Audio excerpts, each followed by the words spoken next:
You should know when you start in the gym. Listen, getting started in the gym is scary. I get it. Consider this your gym beginner toolkit with all the info you should know, but you might be too scared to ask. Let's start with anatomy. Your quads are on the upper front part of your leg. Their main job is to help with movement in the knees, and we target them with movements like squats or lunges. Your hamstrings are the upper back part of your leg. They're responsible for movements in both the hips and knees, and we target them with movements like deadlifts or leg curls. Your calves are on the lower back part of your leg, and they assist with movement in the ankle and foot. They support most lower body movements, including running, walking, or even just standing. When we say glutes, we're usually referring to the gluteus maximus, which is the largest muscle in the entire body. It supports hip movement and stability and can be targeted with movements like deadlifts, hip thrusts, step-ups, and more. Glutes can also refer to the gluteus medius, which is the muscle on the side of the glutes that supports lower body stability. Movements like kickbacks and abductions work this muscle. Your core is the complex of muscles in your torso. The core's main job is to protect the spine and support in almost all movements. The largest muscle in the upper body is the lats, which take up most of our back and support upper body movement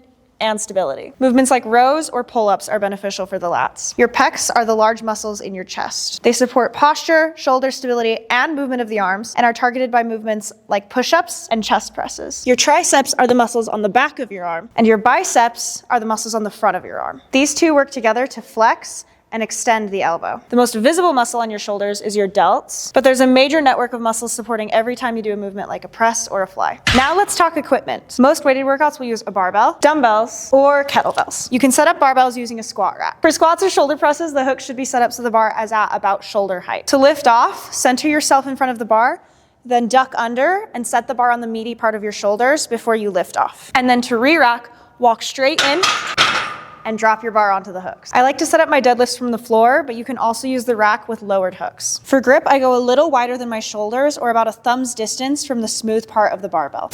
And I practice strong bracing from the moment I pick the bar up. Dumbbells are usually less intimidating than barbells, and they're very versatile. Kettlebells are also super versatile and really useful for training power-focused movements. Next is types of workouts. The ones I'll be highlighting are strength, power, stability, mobility, and cardiovascular conditioning. Strength training, in a lot of ways, is the most accessible type of training. Its main benefit is building lean muscle mass, but it also improves metabolism, bone density, and overall health. Power training uses a different energy system than strength training. Explosive movements improve reaction time, muscle elasticity, and overall cognitive function, all while still maintaining the benefits of traditional strength training. Stability and mobility is similar to yoga or Pilates. This type of training focuses on improving how the body moves and increases your ability to handle more complex movements with lower risk of injury. Cardiovascular training, aka cardio, enforces adaptations in the cardiovascular system. HIIT workouts, spin classes, running, those are all cardio workouts. They're super beneficial to our bodies and have even been shown to slow down the process of aging. So we know the body, the equipment, and the workout types, but I'm making a second video explaining how to put that all together. If that's something you're curious about, you can like and subscribe and catch that video right when it comes out.